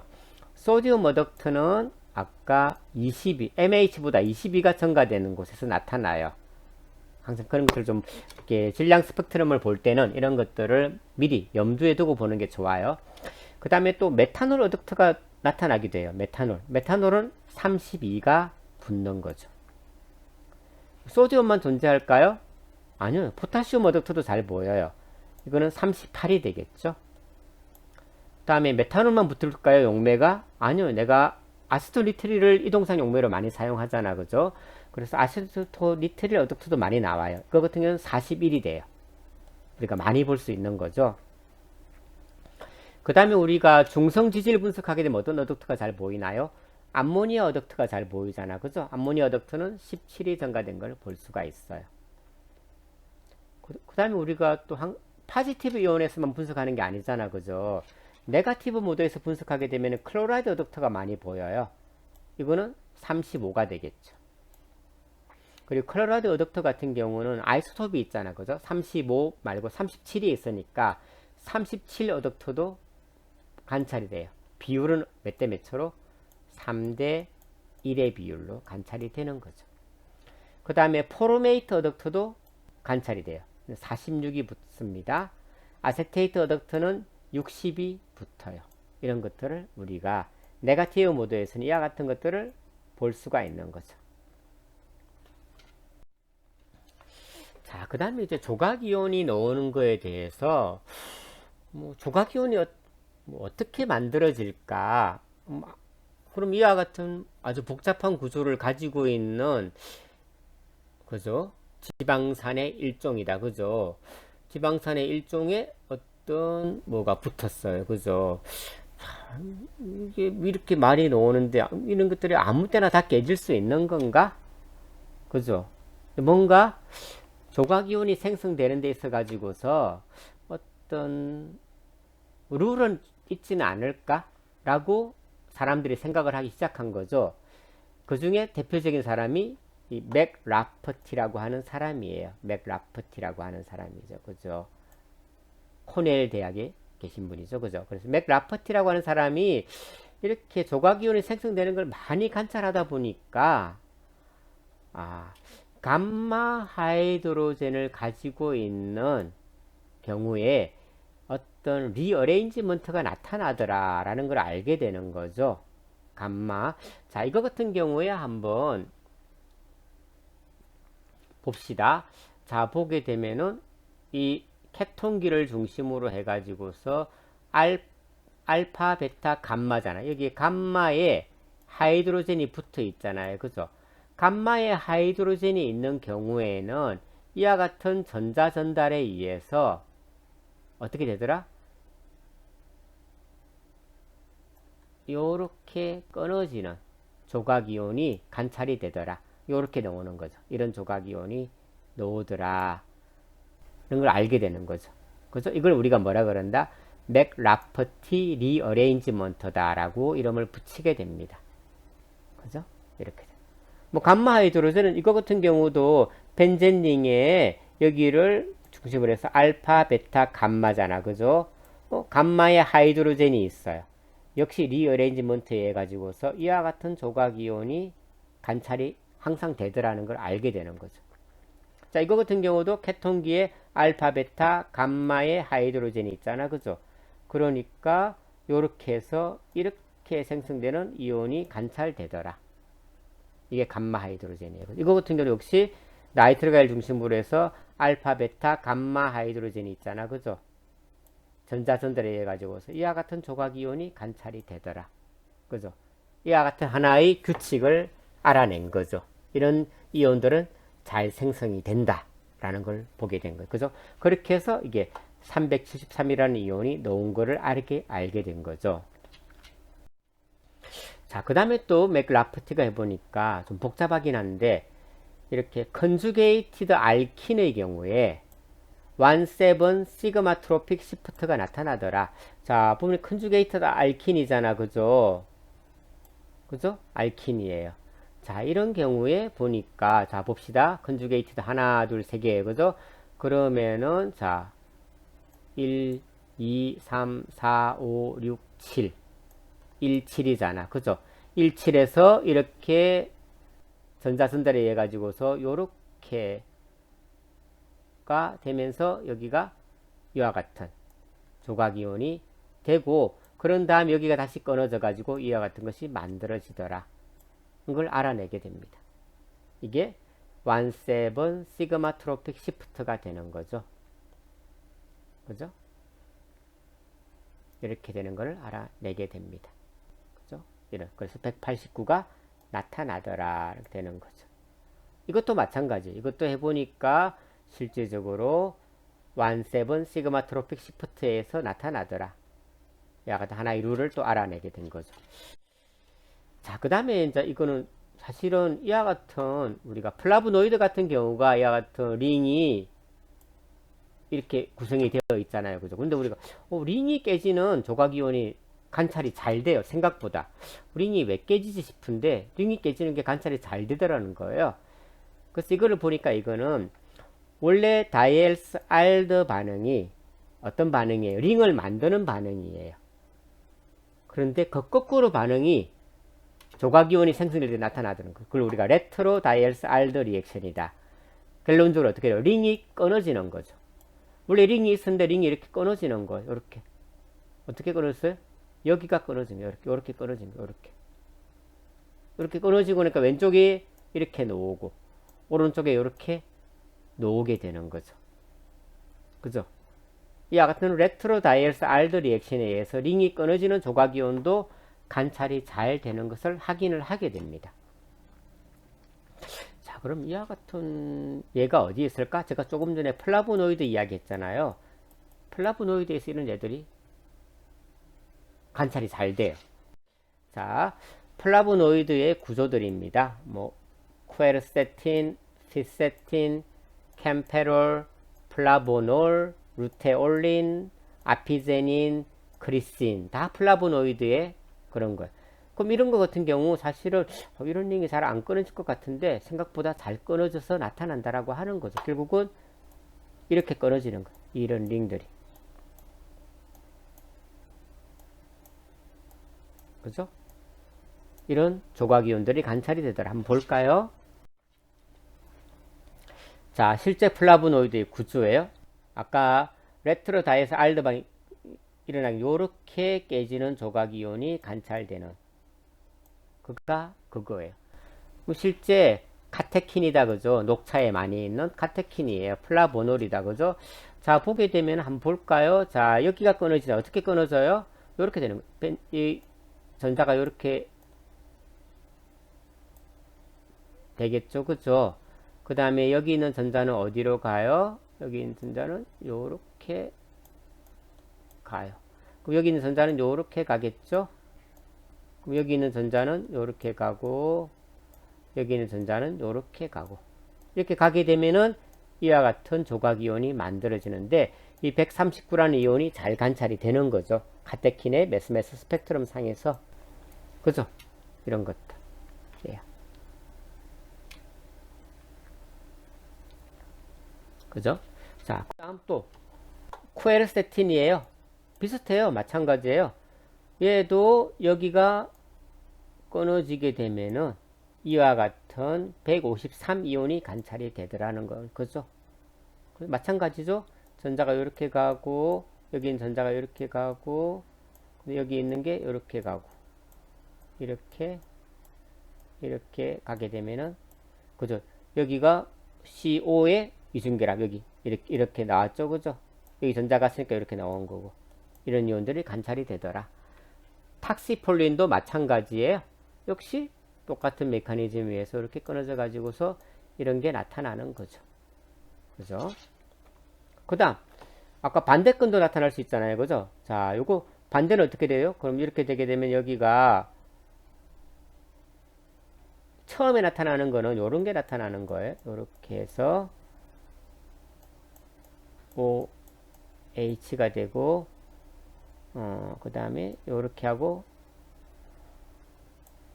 벤젠링에 OH, OH, 이게 처음에 관찰이 될 거예요. 근데 요거 자체도 리어레인지가 나타나더라는 거예요. 어떻게?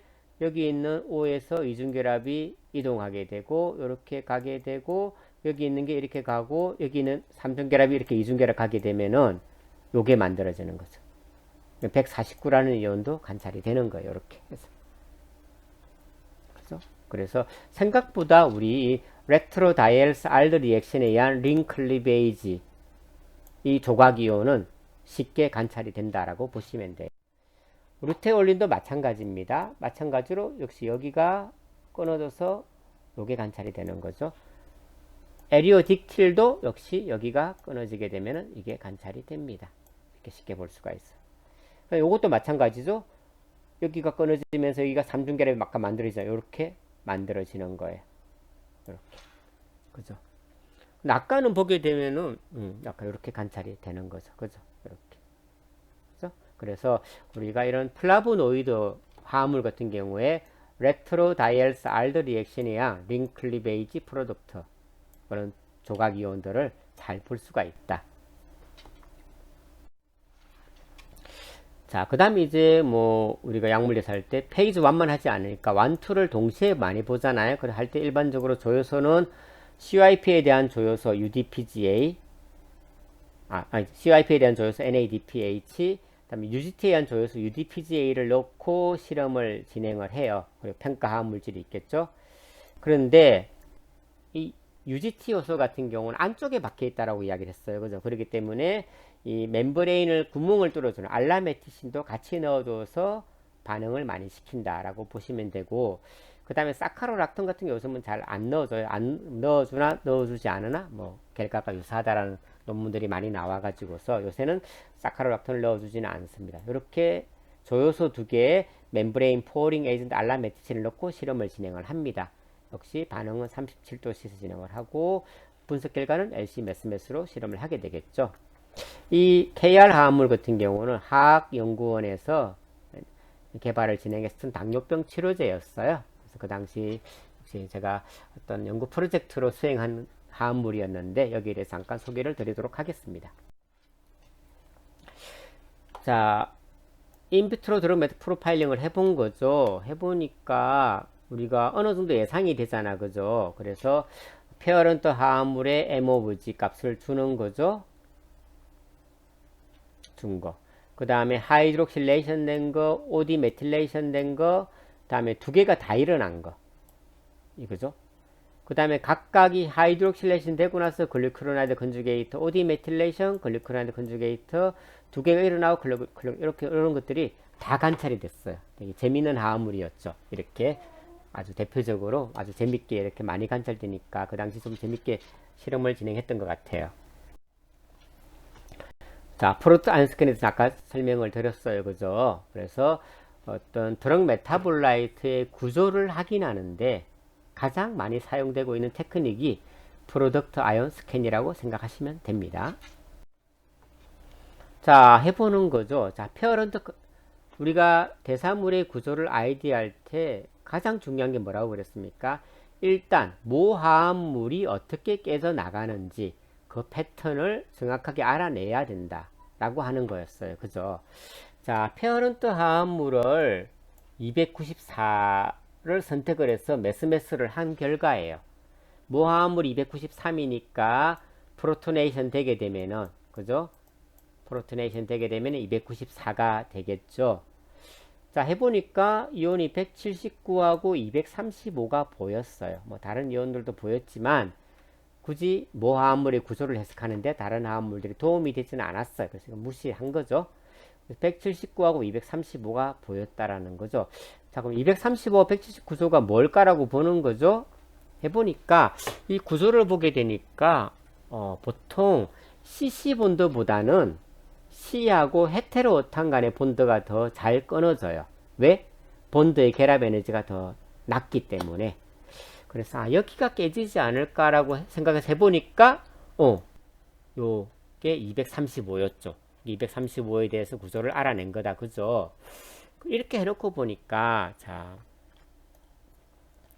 이 카보캐타이온이 만들어졌잖아. 그죠? 카보캐타이온이 이 조각이온은 좀 안정한 형태예요. 왜냐하면은 이 산소에 있는 비공유 전자상이 이렇게 전자를 이렇게 이 카보캐타이온이 전자가 부족하잖아. 거기다가 전자를 줄 수가 있는 형태인 거죠. 그러니까 이 카보캐타이온은 상당히 스테이블하다고 알려져 있어요. 이런 경우에. 그러니까 더 오랫동안 존재할 수가 있는 거니까 잘 관찰이 되는 거죠. 자, 그 다음 179는 뭘까라고 생각을 해보니까 여기가 이렇게 끊어졌네 라고 놓는 거죠. 이렇게 여기가 끊어졌구나 라고 된 거죠. 이렇게. 그래서 이게 179네 라고 하니까 맞게 놓고, 이제 나는 이제 모화합물에 대한 이 두 가지 메이저한 조각이온이 어떤 구조를 가지고 있는지를 알아낸 거예요. 그죠? 자, 그 다음 M화는 310이었어요. 결국은 뭐죠? 16이 증가가 됐던 거죠. M2를 보니까 280이었어요. 오히려 이거는 뭐죠? 14가 빠졌었어요. 그죠? M3는 296이었어. 이거는 전체로 봐서 플러스 2가 증가된 형태라고 볼 수, 모화합물에서. 자, 16이 증가가 됐으니까 M화는 아마 산소가 들어갔겠네 라고 생각할 수가 있겠죠. 플러스 5다. 그죠? M2는 14가 줄어들었잖아. 14는 뭐냐 하면은 이 OCH3 메틸기가 떨어져 나가면 14가 줄어들어요. 결국 이거는 메틸기가 떨어져 나갔네. 그리고 M3는 두 개를 합친 거죠. 산소가 들어가고 메틸기가 떨어져 나가면은 이렇게 되는 거죠. 자, 이렇게는 예측을 하고, 그럼 자, 보니까 이제 조각이온을 보는 거예요. 그죠? 조각이온을 보니까 251하고 195가 나왔어요. 그죠? 그럼 이건 어떻게 돼요? 역시 둘 다 16이 증가된 거잖아. 그죠? 자, 그럼 16이 증가되는 거는 아까 산소가 하나 붙는 거다라고 이야기를 했어요. 그죠? 그럼 이 구조를 보게 되면 산소가 붙을 수 있는 위치는 여기 요 부분에 산소가 하나 붙을 수 있겠죠. 이미다졸 위치에. 다음에 에녹시데이션이 일어날 수도 있어요. 그죠? 그 다음에 이 퓨란링에 산소가 붙을 수도 있겠죠. 이렇게. 그 다음에 이 벤젠링에 붙을 수도 있어요. 이 네 가지 경우밖에 없어요. 그죠?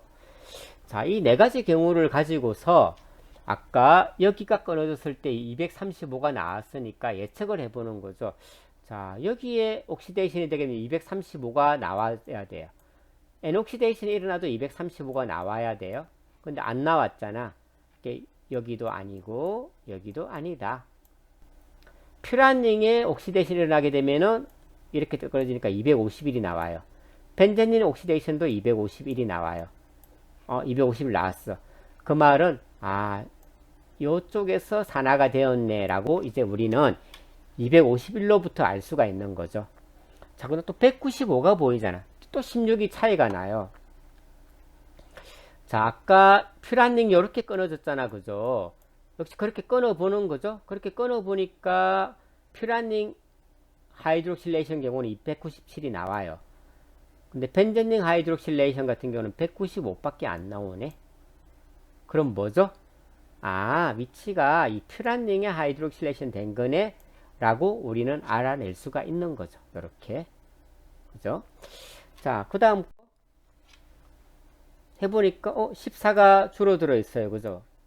14가 줄어들어 있는 거는 여기 있는 O에 있는 메틸기가 떨어져 나간 거죠. 그죠? 그럼 이렇게 되겠죠? 이렇게 떨어져 나가게 되면 이와 같은 조각이온이 만들어져야 돼요. 그죠? 그럼 221이 보여야겠다? 보이네? 그 다음에 여기가 끊어진 조각이온이 또 보여야 돼요. 이거는 뭐죠? 165잖아. 165가 보이네. 아, 여기가 O에 있는 메틸기가 떨어져 나간 것이 맞구나라고 우리는 결론을 내릴 수가 있는 거죠. 그 다음 이제 이 밑에 거는 둘 다 일어난 거예요. 자, 221보다 237이 16이 증가됐고 165보다 또 16이 증가 181이 보이는 거죠. 그래서 237도 보이고 181도 보일 수가 있는 거죠. 자, 이렇게 해서 우리는 일상대사체의 구조를 다 알아낼 수가 있었던 겁니다. 자, 칸문한 뉴트럴 로스에 대해서 한번 살펴봅시다. 아까 글리커로나이드 컨주게이트 같은 경우에는 176의 중성 분자가 떨어져 나가는 이온을 볼 수가 있어요. 떨어져 나가고 남아있는 이온이 되겠죠. 글리커로닉 액시드는 176의 차이가 나요. 이게 뉴트럴 로스가 되겠죠. 중성 분자가 떨어져 나간다 해서 뉴트럴 로스라고 이야기를 합니다. 그럼 뉴트럴 로스는 어떤 것들이 있을까라고 생각하게 되면은 물이 잘 떨어져 나가요. 알리파틱 알파 카본. 다음에 CO도 잘 떨어져 나가요. 그럼 28이 차이가 나요. 다음 CO2도 잘 떨어져 나가요. 이런 경우 44가 차이가 나요. 설페이트 컨주게이션 같은 경우 80이 잘 떨어져 나가요. 이런 것들이 다 뉴트럴 로스에 해당이 된다라고 하는 거죠. 자, 아까 보여준 거잖아요. 아까 176이 떨어져 나간다고 했잖아요. 그죠?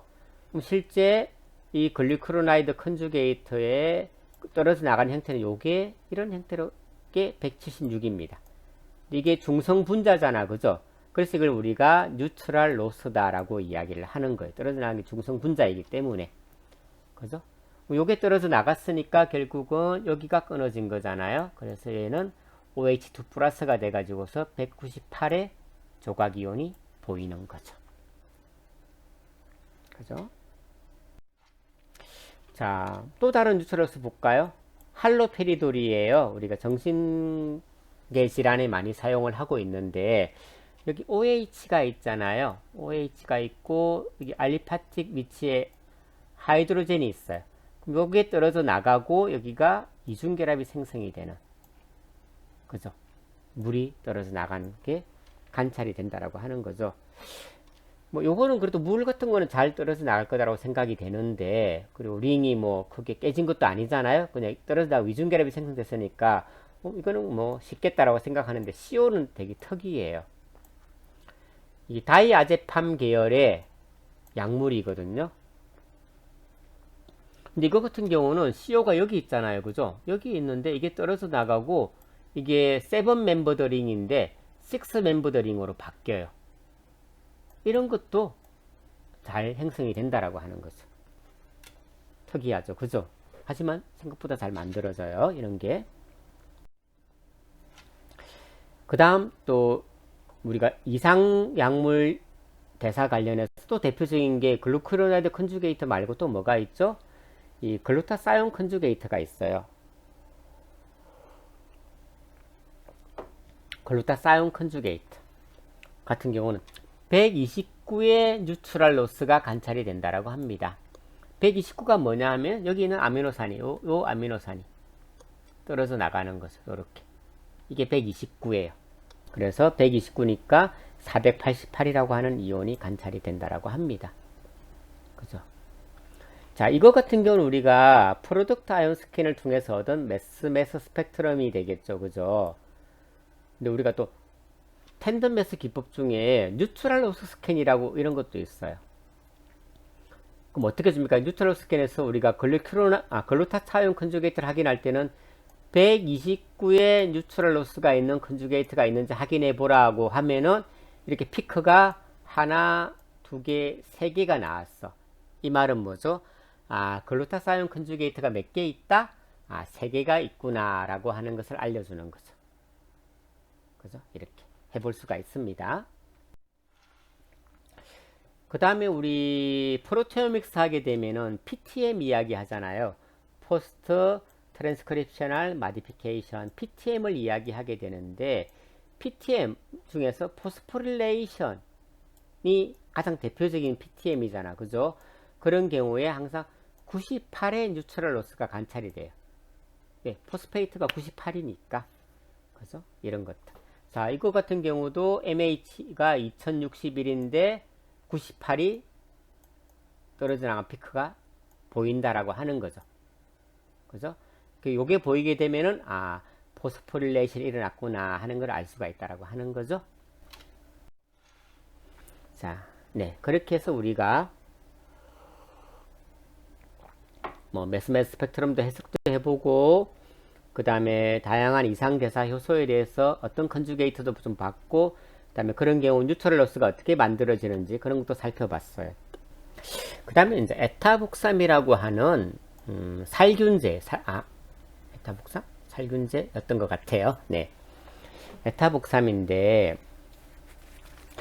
역시 간 마이크로솜을 가지고 실험을 해보니까 뭐가 관찰이 되냐 하면은 이렇게 N에 붙어 있는 에틸기가 원래 잘 떨어져 나가거든요. 에틸기가 떨어져 나간 ND 에틸레이션 된 프로덕트가 관찰이 됐어요.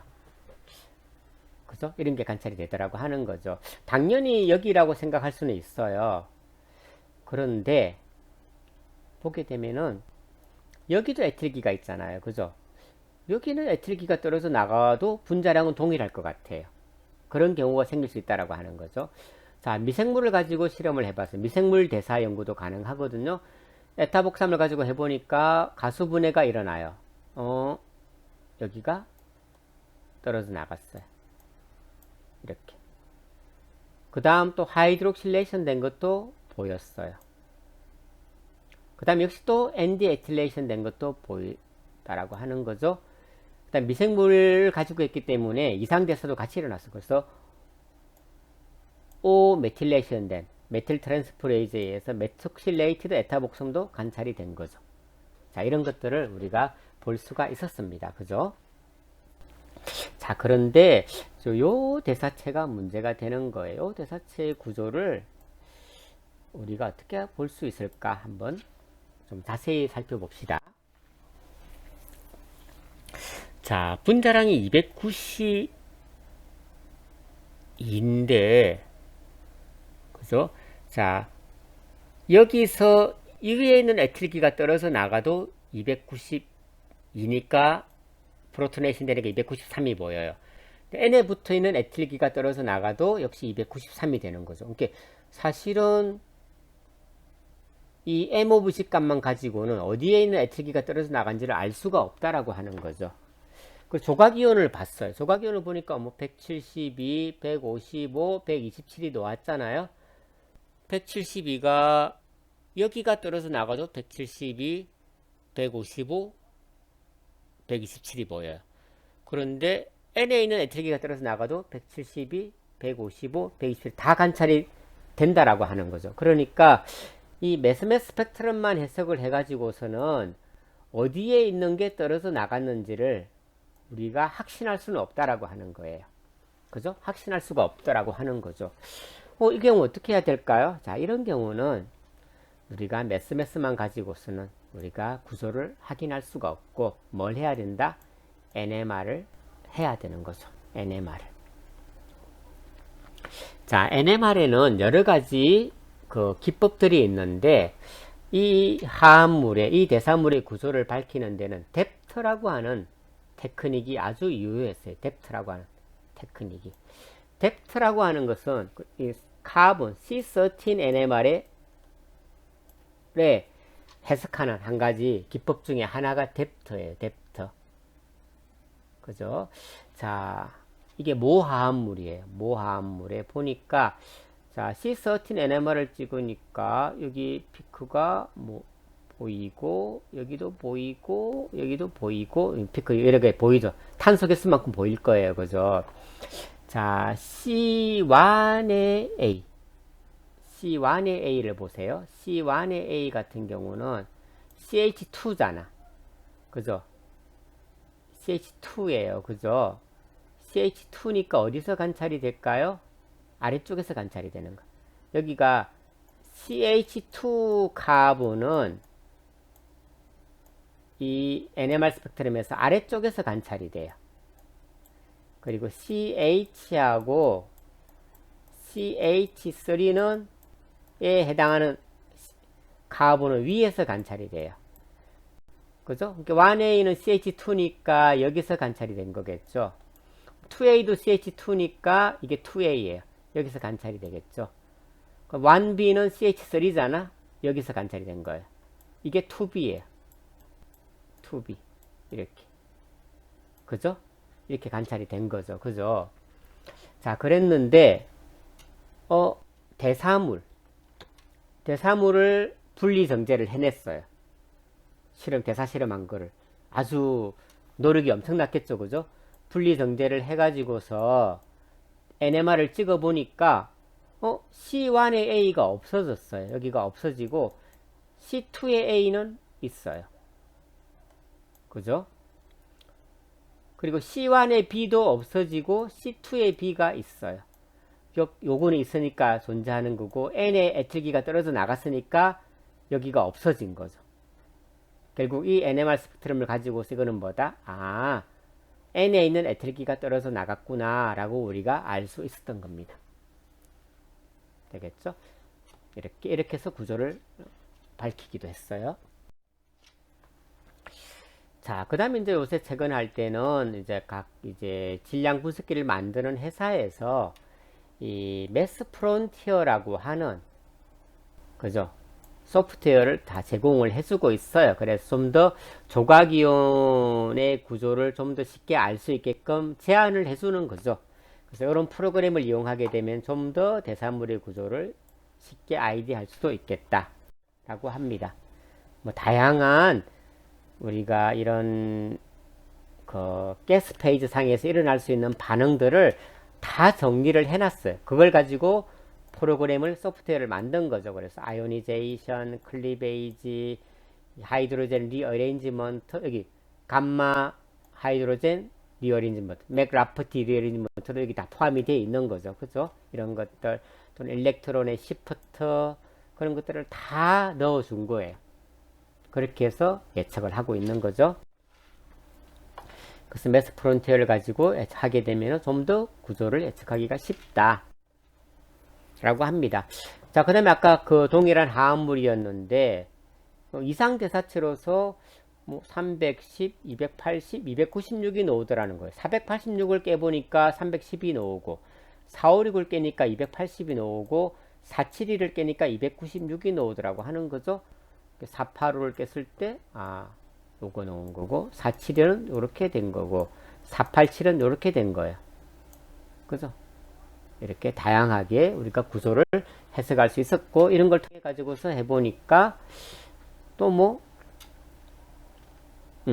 486을 깨니까 310이 나왔어요. 그죠? 그 다음에 또 조각이온들이 이런 것들이 관찰이 되더라. 그래서 해보니까 이건 OD 메틸레이션하고 글루크로니데이션이 일어난 거네 라고 우리가 해석을 할 수 있었다라고 하는 거죠. 여기가 아까 OD 메틸레이션 되고 거기가 글루크로니데이션이 된 거잖아요. 그죠? 그러니까 279니까 차지를 띄면 280이 되겠죠. 263이니까 263이 보였어요. 다음에 237이니까 230 차지를 띄면 238이 되겠죠. 221이 보였어요. 이렇게 해석을 다 해볼 수 있는 거죠. 그렇죠. 자, 그래서 이 KR32570이라고 하는 화합물은 OD 메틸레이션 일어나고, 그죠? 그 다음에 뭐 하이드록실레이션이 일어나고, 그 다음에 하이드록실레이션하고 두 개가 동시에 일어나고, 근데 그렇게 하고 난 다음에 글리크로나이드 컨주게이트가 다 만들어지더라 라고 이렇게 전체적인 인비트로 메타볼릭 패스웨이를 이와 같은 연구를 통해서 우리가 제안할 수 있다라고 하는 거죠. 뭐 메다이디 뭐 최근도 아니죠. 이제 요새 난 IDA가 있고 또는 IDA가 있어요. 보통 뭐 데이터 디펜던트 어퀴지션 그런 말을 쓰기도 해요. 그죠? 그래서 IDA를 데이터에 따라서 지가 스스로 어느 정도 내가 예측되는 대사체가 나오게 되면은 그거를 깨서 매스매스 스펙트럼을 얻어주는 거죠. 난 IDA는 옛날 방식이니까 그냥 제가 하나하나 깨주는 방식이 되겠고 차이가 있어요. 그죠? 기기적으로 그렇게 세팅할 수도 있고 그렇게 뭐 우리가 타겟팅 할 수가 있잖아. 그죠? 하나가 되면 16이 증가할 거다. 두 개가 되면 32, 세 개면 48, 물이 붙으면 18, 하이드로제네이션 되면 2가 증가되고 디메틸레이션은 14가 빼지고 이와 같은 메스시프트 이온들을 다 예측할 수가 있으니까 이와 같은 이온들에 대해서 매스 스펙트럼 얻어봐라라고 하게 되면은 그 데이터를 제시해 주는 거죠. 그죠?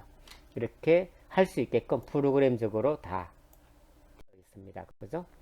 그렇게 해서 뭐 결과를 볼 수가 있는 거죠.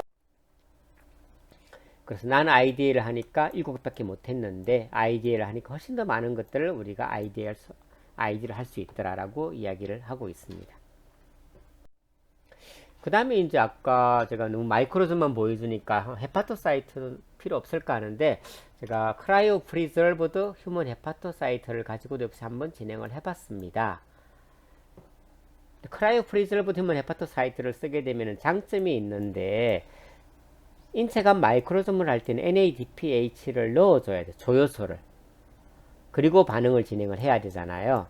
근데 헤파토사이트를 쓰게 되면은 그냥 화합물만 넣어주면 돼요. 왜?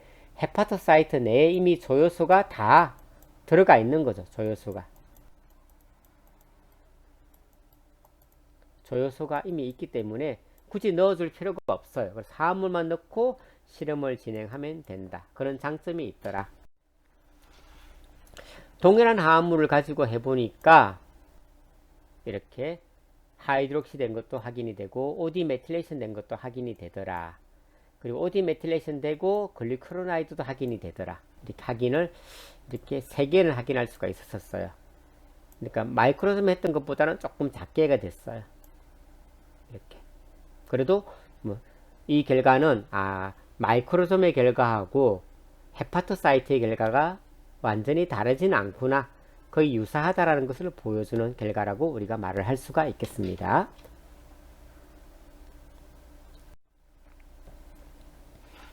다음에 이제 크라이오 프리저브드 헤파토사이트를 가지고서 뭐 농도 디펜던트도 한번 봤어. 해보니까 OD 메틸레이션 된 거, 하이드록실레이션 된 거, 다음에 OD 메틸레이션 되고 글리코나이드 된 거 이렇게 만들어지는데 그 양이 다른 거죠. 보니까 뭐가 메이저 메타볼라이트예요?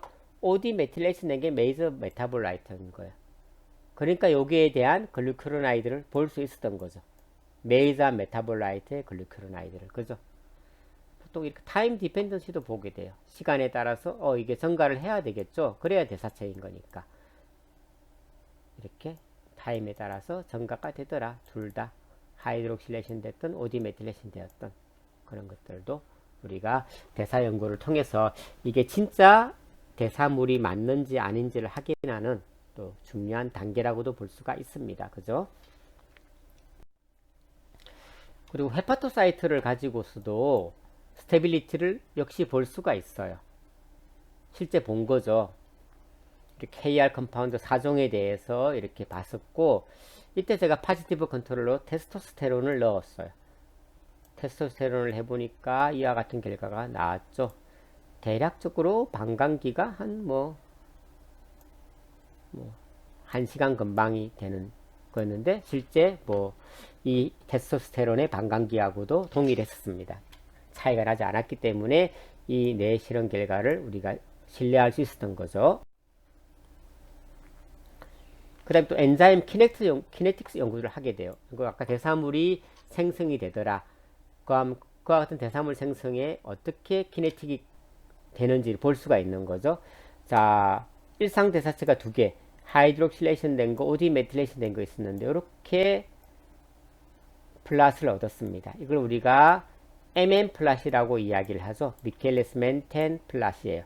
그래서 MM 플랫은 X축은 농도가 되고 Y축은 생성 속도가 되는 거죠. 이걸 하게 되면은 뭘 알 수가 있어요? Vmax 값을 알아낼 수가 있겠죠. Vmax 값을. 그리고 KM 밸류도 알아낼 수가 있어요. KM 밸류도. 그죠? KM 밸류. 그래서 Vmax하고 KM 밸류를 알아낼 수가 있더라. 보니까 OD 메틸레이션 될 때 KM 밸류가 더 낮고 Vmax도 더 커요. 그 말은 어떤 의미가 있는 거죠? 엔자임하고 이 OD 메틸레이션 시키는 엔자임하고 KR 하무하고의 어피니티가 좋구나. 낮을수록 어피니티가 더 큰 거예요. 어피니티가 더 큰 거를 의미하니까 그런 것들을 알 수가 있는 거죠. 실제 하이드록실레이션에 대해서 이건 우리가 에디 홉스티 플러스예요. 오른쪽에 있는 플러스. 에디 합스티 플러스를 그려보니 에디 합스티 플러스 같은 경우는 Y축 V는 똑같은데 X축은 기질 농도분호 V로 플라팅을 하게 됩니다. 하이드록실레이션은 거의 이렇게 약간 이와 같은 패턴이다. 그죠? OD 메틸레이션은 이와 같은 패턴을 보이고 있어요. 그죠? 이와 같은 패턴은 보게 되니까 이거는 보통 N 값이 지금 1에 가까울 때는 그냥 아주 티피컬한 미카엘레스 멘텐 키네틱이라고 이야기를 하고, N 값이 1보다 작을 때는 네가티브 코아퍼러티비티 이렇게 나타나요. N 값이 1보다 클 때 2 이렇게 나타난다. 그러면 파지티브 코아퍼러티비티가 돼요. 모양이 다르게 나타나겠죠. 그죠? 이와 같은 에디 합시 플러스의 모양을 가지고서 전형적인 미카엘레스 멘텐 키네틱이다. 또는 네가티브 코아퍼러티비티를 가지고 있다. 그런 걸